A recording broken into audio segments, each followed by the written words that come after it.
Hi guys, welcome to another audio video endeavor reading Psalms 15 of the King James Version Bible. And it reads, Lord, who shall abide in thy tabernacle? Who shall dwell in thy holy hill?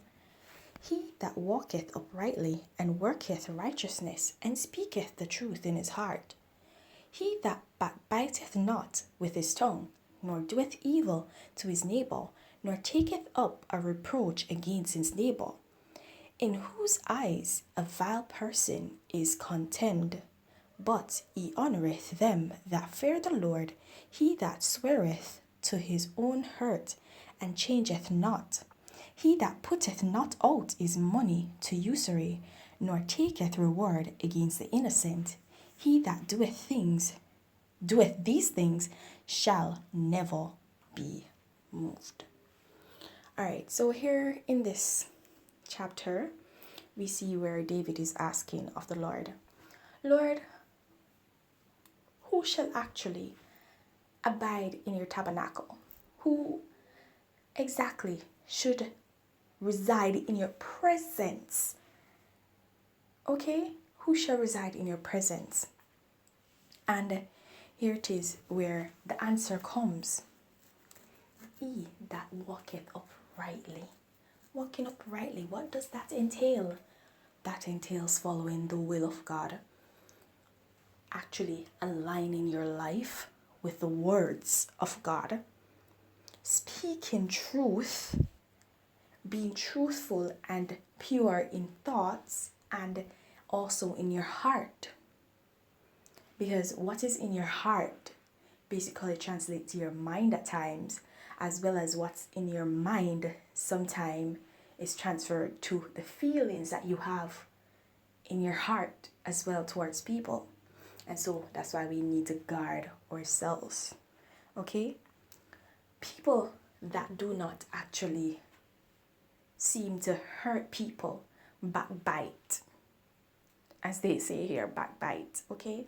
So you do not seek to hurt your friends. You do not seek to actually take something that your friend says and try to twist it and pass it off as truth to somebody else. Okay? You actually are confident to your friends and you don't share the secrets that your friends share with you, because those are for you and your friend. Right? You do not actually try to reproach your neighbor. Reproach your neighbor being basically like condemn your neighbor. You should try to get them to see the right way, yes. You should try to encourage them to do right, but don't actually try to condemn them. Okay? That belongs to God, not to us. We wish the best for them, we pray for them, and if God so leads us to then reproach them, then we do so. But it is not for us to take ourselves and actually reproach them. Okay?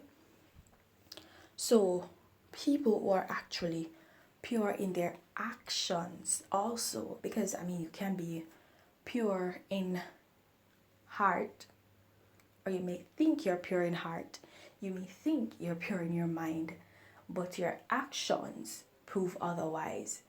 And sometimes we need to force the act until it becomes basically second nature to us. And so we start feeling it, we start thinking that way, we start feeling positive, we start thinking positive. You always hear motivational speakers, and they normally talk about speaking positive, acting positive, all of this. Positive actions lead to positive feelings, lead to positive thinking, leads to better welfare. Well, they got it from somewhere. So it came from somewhere, okay? Because when you actually try to act a certain way, it certainly will become like a second nature to you. So you'll eventually start feeling the feelings you're supposed to feel, the feelings of positivity, the feelings of love to others. You'll start acting this way, start thinking this way. Once you start acting, it will come freely. after a while, so it won't be an act anymore. If you have to act it until it gets there, do that. Okay? I'm not condemning you. I'm not one to condemn. If you have to act it until you feel it, go ahead. Okay? So, those that are actually walking uprightly, they do not swear. And they not only do they not swear, but they do not basically say, okay, you know, this is something ought to be done, and swear upon it and say, this is what I did, knowing that they did not do that. They did not do that, and it's not to their benefit, but it's to their detriment. Okay? So we do not want to do that. Okay? We want to take correction, because people who take corrections, they become better people for it. You become a better version of yourself for it. Okay? So take corrections. That's basically what this is saying. Take corrections. Don't pass off blame or anything on anybody. Okay? Because that's to your own detriment. When you actually take corrections, then you'll know how to move forward. Right? And guys, we also know that we're not supposed to put our trust in money. Yes, money can do a lot of things, and a lot of us need money, and I'm not saying you don't need money. I'm not saying that I myself don't need money. I'm just saying it is not our sole aim and purpose in life. It helps us to achieve certain things, but it's not supposed to be our driving force. Okay? So those are the things. And if you do walk uprightly with God and do all these things and don't do all the things that you ought not to do, then you will surely not be moved. And not be moved meaning you shall remain in God's presence. Alright, guys? So that's what I got from this chapter here, that David was actually speaking. Okay? Alright, guys. So I'm going to leave you right there. Please continue to walk in your salvation. And if you've not yet gained it, then seek it. There's no better time to begin than the present. Have yourselves a blessed day. Bye.